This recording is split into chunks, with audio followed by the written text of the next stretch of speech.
اذا فریقم منکم بربہم یشرکون، پھر تم میں سے ایک گروہ ہے جو اپنے رب کے ساتھ شریک ٹھہرانا شروع کر دیتے۔ اللہ نے مصیبت دور کر دی، انسان دوبارہ اپنی پچھلی بے فکری کی حالت میں لوٹ آتا ہے، وہی دیوی دیوتا پھر سے جاگ پڑتے ہیں جو مصیبت میں غائب ہو گئے تھے، وہی اسباب اور وسائل پر بھروسہ آ جاتا ہے جو پہلے دل و دماغ پر غالب تھا، اللہ کے دیے ہوئے امن اور سکون کو دوسروں سے منسوب کرنے لگتا ہے، وہ اپنی ذات سے منسوب کرنے لگتا ہے، اللہ کو فراموش کر دیتا ہے انسان کو۔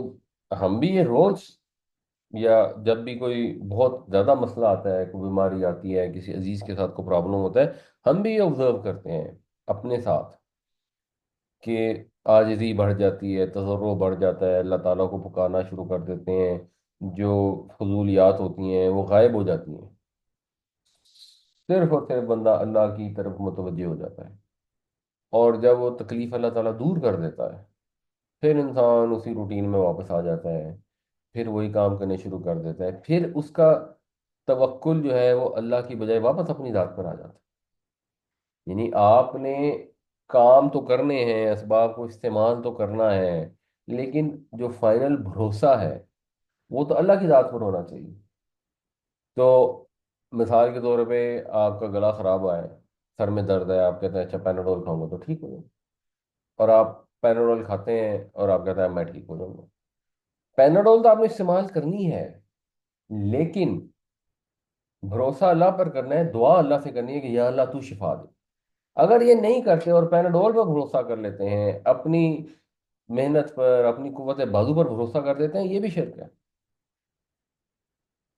جب وہ دوا اثر نہیں کرتی، جب کوئی بیماری بڑھ جاتی ہے، پھر بندہ پلٹتا ہے اللہ کی طرف، پھر اللہ سے مانگنا شروع کر دیتا ہے، اللہ سے دعائیں کرنا شروع کر دیتا ہے، تو اس وقت بھی اللہ سے دعا کرنی چاہیے، نارمل حالات میں بھی اللہ ہی سے رجوع کرنا چاہیے، اللہ ہی سے تعلق قائم رکھنا چاہیے، چاہے ذرا سے سر کی درد ہو پیناڈول کھائیں، اللہ سے دعا کریں یا اللہ شفا عطا فرما، یا اللہ مدد فرما۔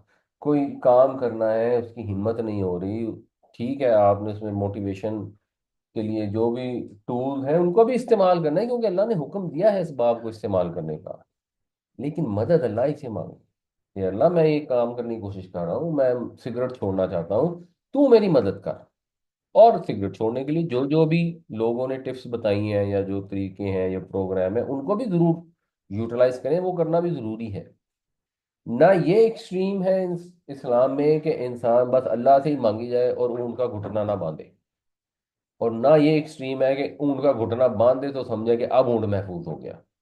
اونٹ کا گھٹنا بھی باندھنا ہے اور اللہ سے دعا بھی کرنی ہے، یہی صحیح طریقہ ہے۔ جب انسان اس سے باہر نکلتا ہے پھر وہ اللہ کا شکر ادا کرنے کے ساتھ دیوی دیوتا یا بزرگوں کے شکر بھی ادا کرنے شروع کر دیتا ہے، ان پہ بھی نظر نیازیں چڑھانی شروع کر دیتا ہے، اور بعد بعد سے اس کی یہ پتہ لگ رہا ہوتا ہے کہ یہ اللہ کی بھی مہربانی ہے اور ان حضرات کی بھی مہربانی ہے۔ لوگ تو نام رکھ دیتے ہیں پیرا دیتا، اس سے بڑا شرک کیا ہوگا؟ اولاد دیتا ہے اللہ، نام رکھ دے پیرا دیتا، مطلب اسباب کا اگر معاملہ ہو تو کوئی بندہ ڈاکٹر کے نام پہ رکھ دے کہ یہ ڈاکٹر کے علاج سے ہمیں اولاد ہوگی، تو اس کی تو پھر بھی کوئی دنیاوی لحاظ سے سنج بنتی، کہاں سے کوئی اللہ کے سوا کوئی ہستی کوئی بھی نعمت انسان کو دے سکتی؟ ثم اذا کشف الضر عنکم اذا فریق منکم بربہم یشرکون، پھر جب دور کر دیتا ہے اللہ تعالی تم سے تکلیف تو ایک فریق تم میں سے اپنے رب کا شریک ٹھہرانے لگتا ہے، لِيَكْفُرُوا بِمَا آتَيْنَاهُمْ، یہ لام جو ہے اس کو کہتے ہیں عام طور پہ لام عاقبت، یعنی ایک ہوتی ہے لام کئی، تاکہ عام طور پہ ترجمہ تو ہم یہی کرتے ہیں تاکہ وہ ناشکری کریں، بما ما آتیناہم، اس چیز کی جو ہم نے تمہیں عطا کی ہے، انہیں عطا کی ہے، جو ہم نے انہیں بخشی ہے۔ لیکن یہ لام عاقبت جو ہوتا ہے نا، اس کا مطلب یہ ہوتا ہے کہ ایکچولی یہ اس کی عاقبت بیان کر رہا ہے، اس کا نتیجہ بیان کر رہا ہے، یہ لام، لام کے پتہ نہیں 14 یا 17 مختلف انداز میں مطلب کیے جاتے ہیں، یعنی نتیجہ یہ ہوتا ہے کہ اس طریقے سے انسان کیا کرتا ہے، اپنے رب کی بخشی ہوئی نعمتوں کی ناشکری کرتا ہے، انہیں دوسروں کے ساتھ منسوب کر دیتا ہے۔ جب ایسا کرتا ہے